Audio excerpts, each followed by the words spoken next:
नमस्कार विद्यार्थियों, गुणात्मक विश्लेषण की सीरीज में आज हम चर्चा करेंगे अम्लीय मूलकों के गुणात्मक विश्लेषण के बारे में,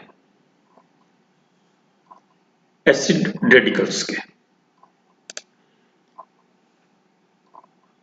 धन आयन एवं ऋण आयन दो तरीके के मूलक आप जानते हैं, जिन पर प्लस चार्ज होता है उन्हें हम धन आयन या बेसिक रेडिकल्स कहते हैं, और जिन पे ऋण आयन सामान्यतः होता है उनको हम एसिड रेडिकल्स या अम्लीय मूलक कह देते हैं। तो ऋण आयन या अम्लीय मूलकों की पहचान के बारे में आज चर्चा करेंगे, और क्योंकि कई आयन्स हैं इसलिए उन आयन्स का वर्गीकरण करके यदि उनका टेस्ट किया जाए तो वो याद रखने में और उसको करने में आसानी होती है। तो इसलिए जो भी आयन्स का टेस्ट लेबोरेटरी में सामान्यतः किया जाता है उन सभी आयन्स का एक वर्गीकरण करके उसको आसान बनाया गया है। किस तरीके से वर्गीकृत किया गया है? सबसे पहले वो रेडिकल्स या वो एसिड रेडिकल्स जो कि डाइल्यूट सल्फ्यूरिक एसिड के साथ सामान्यतः अभिक्रियाएं देते हैं। एसिड रेडिकल्स के टेस्ट में सामान्यतः हम अपघटन की प्रक्रिया को काम में लेते हैं, यानी जो रेडिकल्स एसिड रेडिकल्स उपस्थित हैं उनको किसी तरीके से अपघटित करते हैं, और उस अपघटन के लिए हम अम्ल का प्रयोग करते हैं। तो अम्ल, क्योंकि लेबोरेटरी में आपने देखे होंगे डाइल्यूट और कंसंट्रेट तनु और सांद्र दो तरीके से उपलब्ध है। तो जो अभिक्रियाएं तनु अम्ल के साथ होती हैं वो सांद्र के साथ भी होंगी। ऐसी स्थिति में हम सांद्र H2SO4 के साथ अभिक्रियाएं पहले नहीं करते। पहले हम ये देखते हैं कि कोई पदार्थ डाइल्यूट एसिड के साथ या डाइल्यूट सल्फ्यूरिक एसिड के साथ अभिक्रिया करता है या नहीं करता है। तो सबसे पहला कैटेगराइजेशन या वर्गीकरण तनु सल्फ्यूरिक एसिड के साथ या डाइल्यूट सल्फ्यूरिक एसिड के साथ अपघटित होने वाले आयन्स का है, एसिड रेडिकल्स का है, और इनमें सामान्यतः CO3-2 यानी कार्बोनेट, SO3-2 यानी सल्फाइड, S-2 सल्फाइड, यहां टा है यहां डा है, सल्फाइड और सल्फाइड, और NO2- नाइट्राइट, और ये यहां पर है CH3COO अर्थात एसीटेट आयन। तो ये सामान्यतः प्रयोग में लाए जाने वाले या प्रयोगशाला में प्रयोग में लाए जाने वाले एसिड रेडिकल्स हैं, जिनको हम डाइल्यूट सल्फ्यूरिक एसिड के साथ अभिक्रिया कराकर या अपघटित करके उनके गंध और उनके रंग से पहचान करने का प्रयास करते हैं।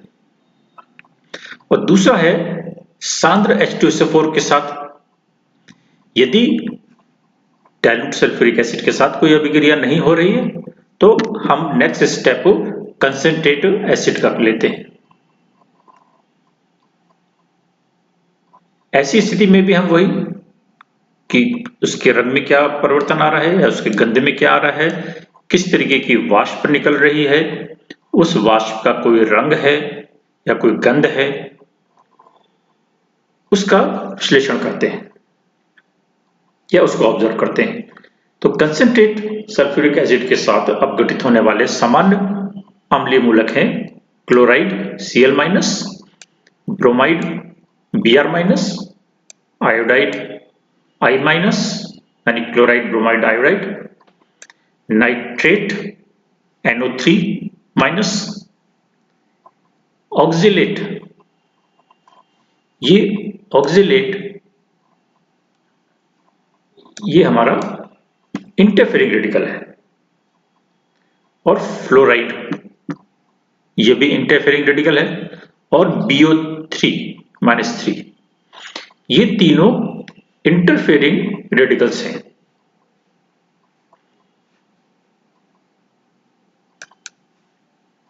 ठीक है, तो सामान्यतः फर्स्ट ईयर में हम या आपको ये 3 रेडिकल्स नहीं दिए जाते।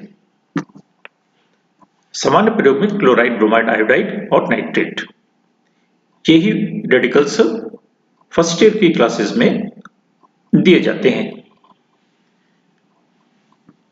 इसके अलावा कुछ अन्य अभिकर्मक भी प्रयोग में लाए जाते हैं, जैसे बेरियम क्लोराइड। इसका प्रयोग हम लेते हैं सल्फेट आयन के अवक्षेपण में, क्योंकि बेरियम और सल्फेट ये मिलकर बेरियम सल्फेट का सफेद अवक्षेप बनाते हैं। अर्थात सल्फेट का टेस्ट हम अलग तरीके से करते हैं, ये किसी भी तनु या सांद्र अम्ल के साथ नहीं होता। और सल्फेट का टेस्ट हम इसीलिए सबसे पहले करते हैं क्योंकि इसका कैटेगराइजेशन या इसकी श्रेणी भी अलग है और अपनी श्रेणी में ये अकेला है, तो इसलिए सबसे पहले सल्फेट का टेस्ट करते हैं और फिर इसके बाद क्रमानुसार डाइल्यूट सल्फ्यूरिक एसिड से और फिर कंसंट्रेट सल्फ्यूरिक एसिड से हम अम्लीय मूलकों का परीक्षण करते हैं। कई बार इन परीक्षण को करने के लिए सोडियम कार्बोनेट के निष्कर्ष को बनाने के लिए भी कहा जाता है। ये सोडियम कार्बोनेट निष्कर्ष या एक्सट्रैक्ट क्या है? कुछ ऋण आयन, सारे नहीं, कुछ अम्लीय मूलकों की पहचान हम सोडियम कार्बोनेट एक्सट्रैक्ट बनाकर आसानी से कर पाते हैं, और वहां हमें इस एक्सट्रैक्ट को बनाने की आवश्यकता पड़ जाती है। या यदि कोई आयन उपस्थित है और हम सामान्य रूप से उसका परीक्षण नहीं कर पा रहे हैं, तो सोडियम कार्बोनेट एक्सट्रैक्ट बनाकर हम उसको टेस्ट में ला सकते हैं। इसके लिए हम सोडियम कार्बोनेट प्रयोग में लेते हैं। ये एक पोर्सिलीन की प्याली होती है, चीनी की प्याली। वो अगर उपलब्ध नहीं है तो कोई एक मोटी कांच की नली, जिसे हम क्वथन नली कहते हैं, बॉइलिंग ट्यूब कहते हैं, उसमें हम सोडियम कार्बोनेट लेकर कितना 1 भाग मिश्रण का और 3 भाग सोडियम कार्बोनेट के, और जल में विलय करके उसको 10-15 मिनट तक उबालते हैं। क्योंकि हमें गर्म करना है तो इसलिए हम सामान्य नली काम में नहीं लेते हैं, या तो क्वथन नली हो या पोर्सिलीन की प्याली हो। उसमें 1:3 के रेशो में हम दिए गए मिश्रण को सोडियम कार्बोनेट के साथ उबालते हैं और फिर उसके बाद उसको छान लेते हैं, और वो जो छनित आता है वो छनित सोडियम कार्बोनेट निष्कर्ष या एक्सट्रैक्ट कहलाता है। इसके पीछे उद्देश्य क्या है या सिद्धांत क्या है कि जब हम सोडियम कार्बोनेट मिलाकर उबालते हैं तब दिए गए पदार्थ में या मिश्रण में जो आयंस उपस्थित हैं,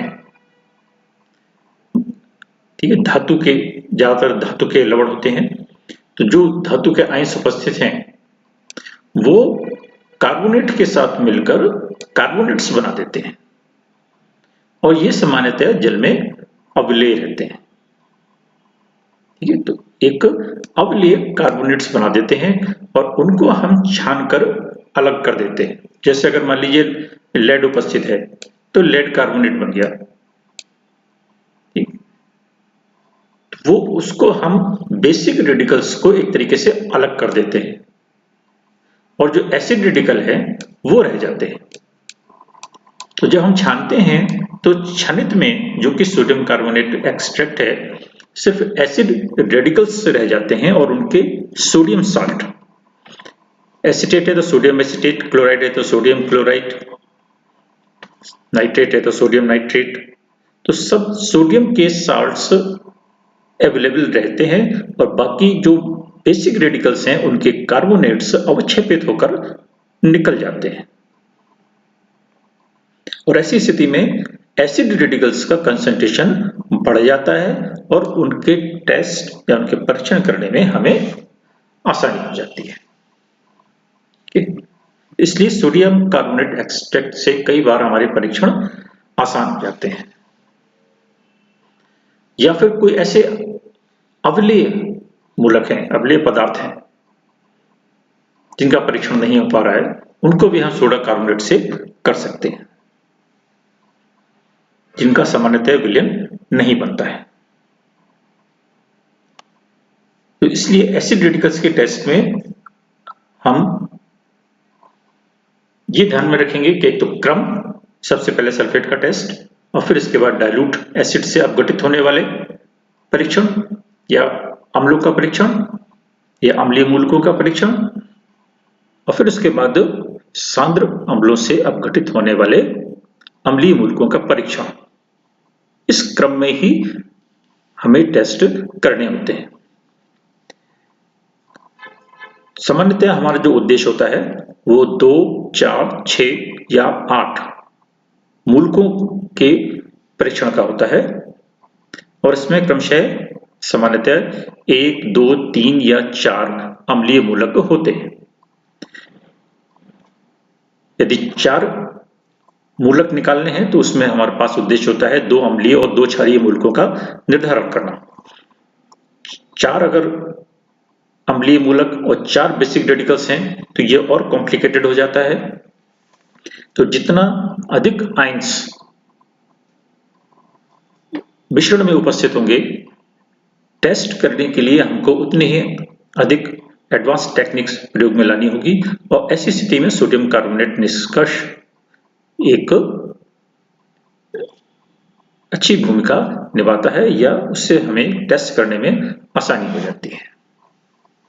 लेकिन यदि एक ही एसिड रेडिकल उपस्थित है तो ऐसी स्थिति में सोडियम कार्बोनेट की बनाने की आवश्यकता नहीं हो पाती। लेकिन यहाँ पर इसका एक नुकसान भी है क्योंकि हम सोडियम कार्बोनेट प्रयोग में ले रहे हैं, इसलिए कार्बोनेट का टेस्ट हम इस विधि से नहीं कर पाएंगे क्योंकि सोडियम कार्बोनेट अर्थात कार्बोनेट तो हमने स्वयं ले लिया। तो ऐसी स्थिति में विलय में कार्बोनेट आयंस हमें मिलेंगे, इसलिए कार्बोनेट का टेस्ट छोड़कर हम बाकी अन्य अम्लीय मूलकों के परीक्षण में इस सोडियम कार्बोनेट निष्कर्ष को प्रयोग में ले सकते हैं।